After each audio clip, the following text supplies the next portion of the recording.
Yeah. Okay. Agafilimi kacu ko nuko gatangiye bari kwerekana imodoka yazaga umuntu ahita amenaho irange afande wacu Rudomoro wacu rwose yahise namutuka cyane.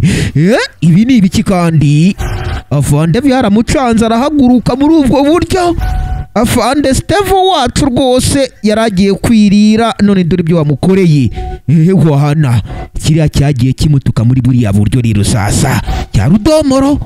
Afande wacu avayo atakurikira imodoka muri ubwo buryo arayifata cyangwa wana afande yakurikiye imodoka gusa yabonye ko imodoka igiye kumusiga akureho telefone maze ahita yifotora afotora plaque z'imodoka. Wana ngabo rero afande wacu arayifotora yitonze. Abaginga kweri urambonera sha. Afande yasubiye atabyumva neza. Sinzi impamvu bamukubise bino birange. Ngabo urave kubi imyaka rero sasa. Afande nta kindi yakoze yahise yigarukira yaravuze ati nyine uhombye arabyimenyera reka nigarukire nta kundi byagenda. Wana afande yagarutse amacinga muri ubwo buryo rero sasa. Gusa ntabyumva neza kumba barara bamaze kubikora abanyarugomo bacu uyu munsi. Wana ngaba Rudomoro wacu ari mu kankari. Afande yagarutse hahandi yari yicaye rwose agiye gufata icyakura cy'uyu munsi. Buriya tayari yahise abwirirwa. Buriya yabyukanye icyo bita siribasajya umwaka w'umugande.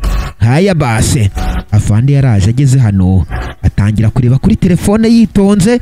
Umbuka areba kuri telefone ku rundi ruhande barakwereka babarara. Wana Rudomoro wacu kumbi ari kumwe nande na Riri wacu. Wana bagarutse ari abanyarugomo bakomeye cyane. Ngaba rero ibi byageze hano biravuga ati turamwemeje kabisa. Kora cyane. Wana noneho rero iyi modoka y'abandi tuyihanagure. Rudomoro atangiye guhanagura imodoka y'abandi sinzi ngo ni yande. Gusa agafilimi kacu bakise The Rented Car imodoka y'inkodeshanyo. Reka turebe sasa. Afande yatangiye kureba kuri telefone yitonze porampora. Muri ubwo buryo wana areba ibiri ku meza byangiritse rwose. Ntabwo yabirya byagiyemo irange. Afande afashe icyo cyakura rero ahita kimena hehe muri ruhurura. Ngabo rero afande abonye ko nta kundi yabigenza afata utwangushye arigendera.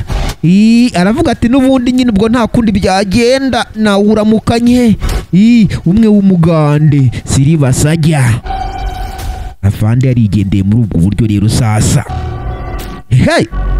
Nyaboneka niba uri mushyashya kuri channel ibuke gukora subscribe kugira ngo gahunda zose zigende neza. Udufilimi nk'utu dushya tujye tukugeraho mu bambere. Wana afande yinjiye mu rupangu muri ubwo buryo. Ngabo rero kumbi barakwereka hano handitse ngo car rented. Hano rwose dukodesha amamodoka nimba uyikeneye ngo tuyigukodeshe ku mafaranga make cyane. Wana kumbi hano harurimo guhanagura amamodoka bamwita Gakwerere nawe yagarutse muri kano gafilimi. Aya base Gakwerere rero ari kuvuga ati se abaginga igihe nabahereye imodoka ko batayigarura kandi amasaha yageze. Gakwerere byamucanze areba kuri telefone muri ubwo buryo arabo yahamagaye. Kumbi mu guhamagara bati bakoreka ku rundi ruhande uwitwa Riri wacu ndetse na Rudomoro. Bari guhanagura gusa telefone yarasonnye kwa Riri. Wana ritaba bimeze bitari ko muri ko mwatinze kuzana imodoka yanjye sha. Ko nayibakodesheje nayibagurishije kweri. Kumbi ya modoka byayikodesheje hariya. Ngabo rero mana gira vuba tujyane imodoka y'abandi nduva yasaza umuginga. Gira vuba tuyijyane. Reka ngire vuba. Abaginga rero bahise bamubwira ati turaje. Sasa rero Gakwerere yasigaye hanagura imodoka muri ubwo buryo car rental. Wana ngabo aba nta kindi bakoze basize kino kidobo hano. Rudomoro yinjira ikankari muri ubwo buryo. Rudomoro wacu yagarutse hamwe na Riri, gusa bagarutse ari abaki, ari abantu rwose utamenya gahunda yabo, abanyarugomo. Ngabo rero batangiye imodoka muri ubwo buryo, batirura imodoka y'abandi bari bayikodesheje. Barabizi neza ko agatirano katamara imbeho. Kombi ku rundi ruhande barakwereka afande wacu rwose yaragiye mu kazi, nubwo rwose bamaze kumubuza kwirira icyakura, yarigiriye mu kazi nk'ibisanzwe. Ikibari cyari kirangiye sasa, agomba gusubira mu kazi nk'abandi basirikare bose. Reka dusuze n'abasirikare bose b'igihugu cy'u Rwanda cyane cyane. Ngabo rero kumbi barakwereka babaginga b'abanyarugomo bageze hano, ngaba bamanuka aha muri ubwo buryo bitonze porampora. Kumbi Gakorere wacu aracyahanagura, yabonye abaginga baje. Mutebuke sha, wana Gakorere wacu rwose abari mu kazi kose, kandi akazi agakora kishimiye, amafaranga akayakubukira, maze akaza kurya ye, yanabishaka akanayasindamo. Ngabo rero aba baraje, timwebwe kuki mwatinze sha? Ati rwose utwihanganire, twagize imbogamizi. Ati rero munyishyure sasa. Wana Gakorere bamwishyure. Aba bakoze mu mufuka. Wana uwitwa Rudomoro yahise yishyura Gakorere muri ubwo buryo. Gakorere abari note. Mwana murenze handi, dore mwatinze. Ati rwose twihanganire pe, nta yandi dufite. Ntari bisasa muceho.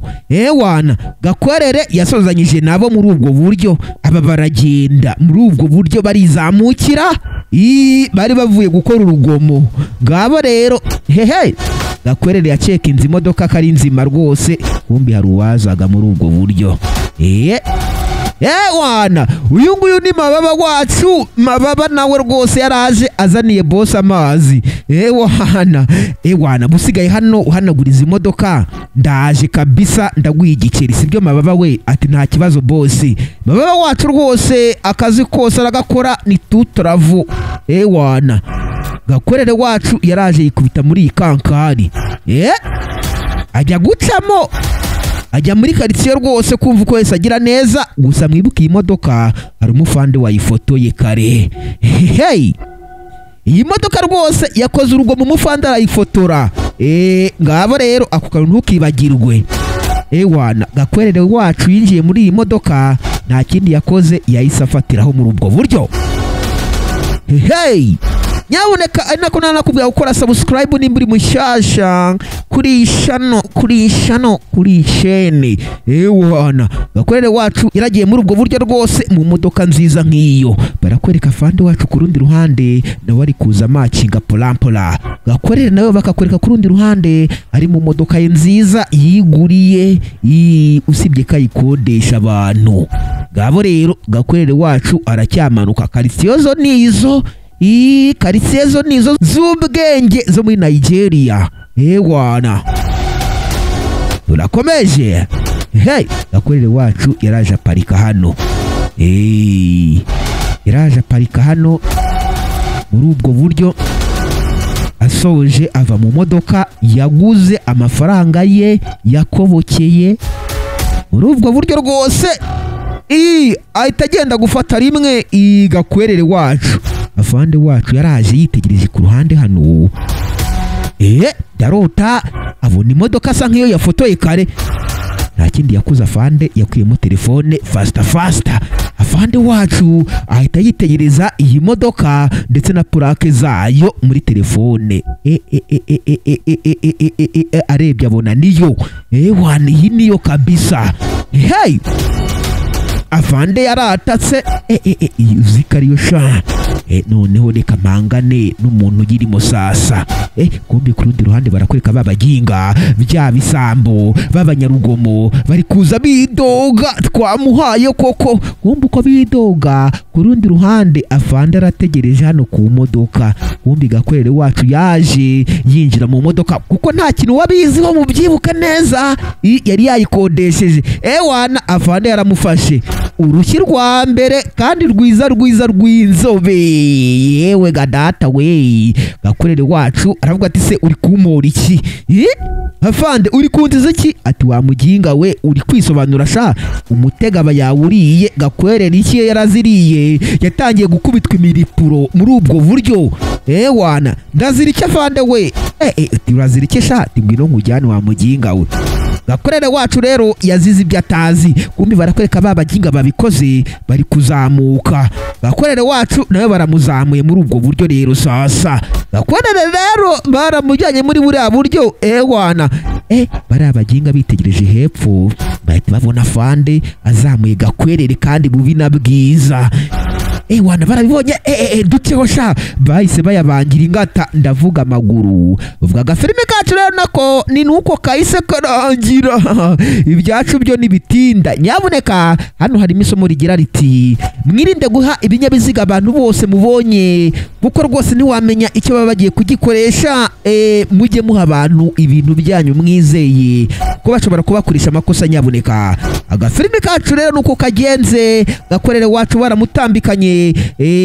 Nuko rero bye bye, Imana ibande biri cyoroshye.